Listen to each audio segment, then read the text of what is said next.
A mente humana é um verdadeiro quebra-cabeça, não é mesmo? E quando as coisas começam a desmoronar, a intervenção precisa ser incrivelmente precisa. Bem-vindos a esta nossa análise sobre as teorias e técnicas psicoterápicas gerais. Hoje, a gente vai mergulhar de cabeça para entender exatamente como os profissionais de saúde mental lidam com o sofrimento agudo. É fascinante notar que não se trata só de boa vontade ou intuição, viu? Existe uma ciência muito rigorosa por trás, um conjunto de diretrizes que guiam a terapeuta no exato momento em que a estrutura emocional de alguém ameaça ruir. Nosso objetivo aqui é desmistificar esses conceitos, deixar as estratégias clínicas bem claras e mostrar a mecânica real do que acontece dentro de um consultório durante uma crise. Então, vamos lá! Para começar, fica a grande pergunta: qual é, de fato, o verdadeiro objetivo ao tratar crises agudas? Bom, quando rola uma ruptura emocional intensa e o sofrimento bate a porta com tudo, só ficar ouvindo passivamente simplesmente não dá conta do recado. A intervenção precisa ser cirúrgica. A gente tem que agir com uma técnica muito bem definida para resgatar aquela estabilidade que parece ter evaporado. Imagina um cenário de trauma. A percepção da realidade fica toda distorcida, as nossas ferramentas de defesa falham e o caos se instala. É bem aí, nesse momento crítico, que a psicoterapia deixa de ser aquela busca filosófica por autoconhecimento e vira praticamente um resgate de emergência. A meta principal agora não é cavar fundo nos problemas de infância, mas sim estancar o sangramento emocional o mais rápido possível. E toda a arquitetura dessa intervenção de emergência se apoia basicamente em dois grandes pilares: a psicoterapia de grupo e a psicoterapia de apoio, que a gente chama carinhosamente de PA. A dinâmica de grupo é sem dúvida poderosíssima e tem um papel vital. Mas para nossa exploração de hoje, o foco estrutural vai ficar quase que totalmente na psicoterapia de apoio. Por quê?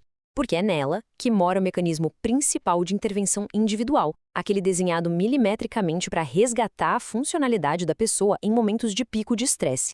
Entender a lógica da PA é super importante, já que ela funciona como a primeira linha de defesa clínica.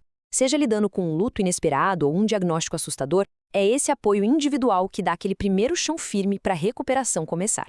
Indo direto ao ponto, a psicoterapia de apoio tem um alvo absolutamente inegociável. Ela serve para gerenciar sofrimentos psicológicos agudos e severos, ou então para dar aquele suporte estratégico em déficits crônicos. Esqueça aquela imagem de uma análise longa e exaustiva para reconstruir a personalidade inteira, tá? A PA é 100% baseada no aqui e agora. É a urgência da vida real.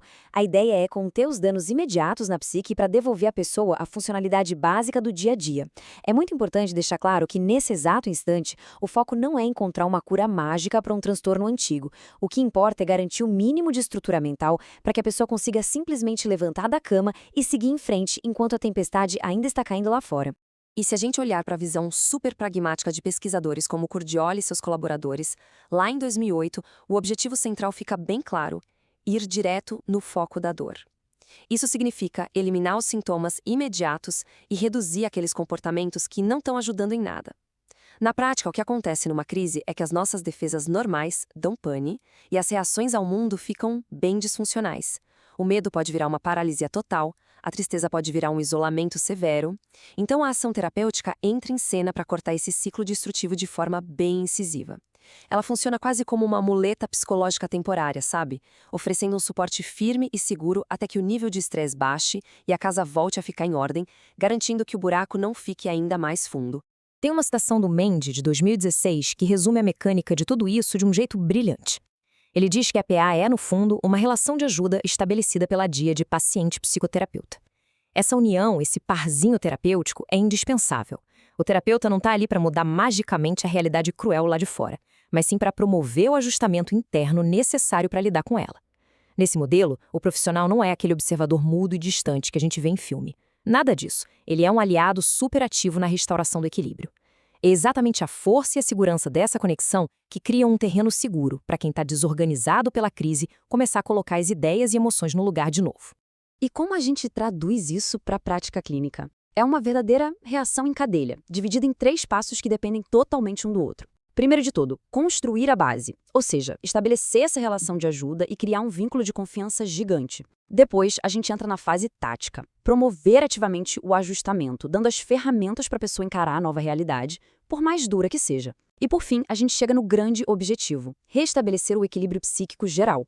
É um fluxo super metódico e progressivo. É como pegar toda aquela teoria psicológica densa e transformar num bote salva-vidas real. Cada passo garante o sucesso do próximo, construindo uma ponte que tira a mente da confusão e a leva de volta para a estabilidade. Agora aqui a gente precisa prestar muita atenção porque existe uma linha ética que a gente simplesmente não cruza. Quando o profissional está diante de alguém em desespero, a tentação de agir como um salvador, ditando o que a pessoa deve fazer para melhorar, é gigantesca. Mas a ciência é categórica. O psicoterapeuta jamais deve dar conselhos diretos ou induzir escolhas. Em vez de tentar consertar a vida do outro dizendo qual caminho seguir, a função real e muito mais desafiadora é segurar a lanterna. A meta clínica é capacitar a pessoa para que ela mesma tome suas decisões de forma totalmente livre. O terapeuta ajuda a clarear os obstáculos e a iluminar o cenário, mas quem escolhe a rota e dá o passo é única e exclusivamente quem está no comando da própria vida. Isso nos leva ao coração do que nos faz humanos, a nossa autonomia. O sucesso da terapia não se mede por quão bem alguém obedece a um manual de bem-estar, mas sim pela capacidade de tomar decisões autônomas e autênticas. É um processo lindíssimo de se libertar daquelas amarras externas, seja o peso das expectativas da família, a pressão da sociedade ou até mesmo a influência sem querer do próprio terapeuta. O apoio psicológico baseado em evidências não quer moldar ninguém através da lente do profissional. Trata-se de um respeito absoluto e inegociável à subjetividade de cada um. A verdadeira intervenção empodera, abaixa o volume do barulho externo e devolve para as mãos da pessoa o leme do seu próprio barco. Bom, a gente focou bastante na dinâmica do 1 a 1, que é a espinha dorsal desse suporte de emergência. Mas o cuidado com a saúde mental não acontece no vácuo, certo? E é aí que a psicoterapia de grupo entra como uma expansão natural e superpoderosa. Em muitos casos, o ajustamento psicológico precisa desse espelho social. O apoio deixa de vir apenas da autoridade técnica do psicólogo e passa a vir também da troca direta com outras pessoas que estão enfrentando tempestades parecidas. É uma experiência muito libertadora. Quando a gente expõe a nossa vulnerabilidade e vê que não está sozinho na dor, a mente se reconstrói com muito mais força. O sofrimento compartilhado tem o incrível poder de quebrar aquele isolamento absurdo que a crise tenta impor. O que nos traz aquela grande reflexão final que amarra toda essa nossa explanação de hoje? Afinal, o objetivo final da psicoterapia de apoio é criar um porto seguro permanente ou é preparar a pessoa para navegar por conta própria? Toda essa ciência de intervenção e capacitação aponta para uma única direção. O amparo especializado é sim aquele farol essencial, um porto seguro vital no meio do caos da crise aguda. Mas o verdadeiro sucesso, a prova de que a jornada terapêutica funcionou, é devolver a capacidade de enfrentar o mar aberto com independência, coragem e muita clareza. A nossa mente merece e precisa de abrigo nos momentos difíceis, sem dúvida, mas o nosso destino final e inegociável, com toda certeza, é sempre a liberdade.